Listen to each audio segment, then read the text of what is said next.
Hello, I'm Adam with AMS Computers. Today we're going to show you how to change the battery in a 2013 MacBook Air. You can reach us at 727-645-6956 or stop on down to our store at 6148 Ridge Road, where we offer free in-store computer diagnostic services.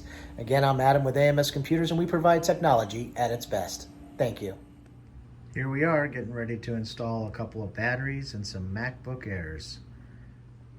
First, you start with removing the screws around the perimeter of the base and slowly lifting the base off of each device.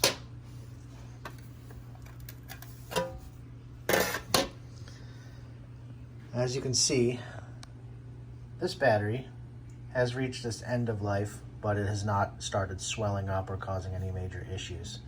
This one, on the other hand, you can tell that this one was beginning to bulge, and that becomes a serious safety concern.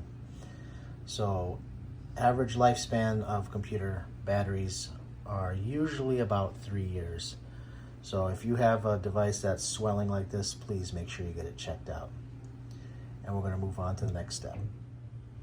Your next step here is to remove the plug and remove the screws along the outside of the battery, and there is one right here in the middle. After you remove those, just go ahead and gently lift the battery up and out.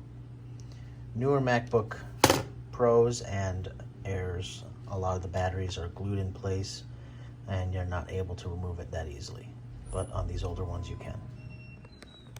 After you install your new batteries, don't forget to bolt them back in and plug them up, and then put your back cover back on, put your screws in, and then you can go ahead and make sure you charge your laptops back up, because the batteries definitely don't come with power or they'll have a weak charge.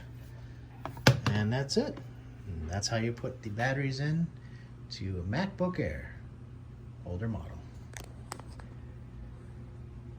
Again, I want to thank you for watching, and this is Adam with AMS Computers. And if you have any issues, give us a call, 727-645-6956, or visit us at 6148 Ridge Road, Port Richey, Florida, 34668. Have a great day.